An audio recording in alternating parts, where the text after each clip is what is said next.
नाज़रीन बुलेटिन में खबर जो सिलसिलो जारी है। इतने अवां खे एक अहम खबर का आगाह कंदा हलूं त शहीद सहाफ़ी जान मोहम्मद महर जो कतल अञा ताईं बुझारत बढ़ियल। सखर पुलिस जान मोहम्मद महर के कतल कंदड़ दहशतगर्दन जो पतो लगाए न सघी।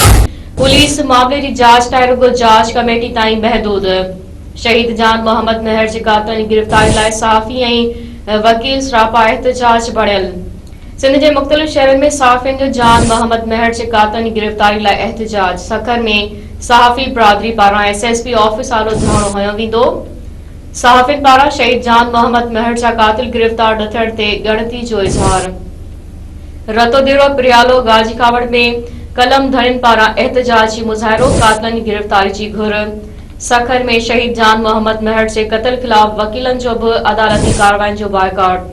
वकील अखबारन पारां मुतालबो कंदे चयो त सीनियर सहाफ़ी सिंध जी आवाज़ शहीद जान मोहम्मद महर जे कातिलन खे गिरफ़्तार कयो वञे। नाज़रीन अहम खबर का अवां खे हिकु भेरो ॿीहर आगाह कंदा हलूं त शहीद सहाफ़ी जान मोहम्मद महर जो कतल अञा ताईं बुझारत बणियल। सखर पुलिस जान मोहम्मद महर के कतल कंदड़ दहशतगर्दन जो पतो लगाए न सघी। पुलिस मामले की जांच लाइ रुगो जांच कमेटी ताईं महदूद। शहीद जान मोहम्मद महर जे कातिलनि जी गिरफ़्तारी लाइ सहाफ़ी ऐं वकील सरापा एहतजाज बढ़ियल। सिंध के मुख्तलिफ शहरन में सहाफ़ियुनि जो जान मोहम्मद महर जे कातिलनि जी गिरफ़्तारी लाइ एहतजाज। सखर में सहाफ़ी बिरादरी पारां SSP ऑफिस आलो धरणो हयो वेंदो।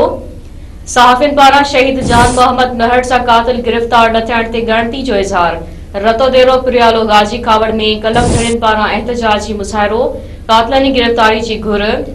सखर में शहीद जान मोहम्मद महर जे कतल ख़िलाफ़ वकीलन जो भी अदालती कार्रवाई जो बाइकाट। वकील अखबारन पारां मुतालबो कंदे चयो त सीनियर सहाफ़ी ऐं सिंध जी आवाज़ शहीद जान मोहम्मद महर जे कातिलनि जी गिरफ़्तार कयो वञे।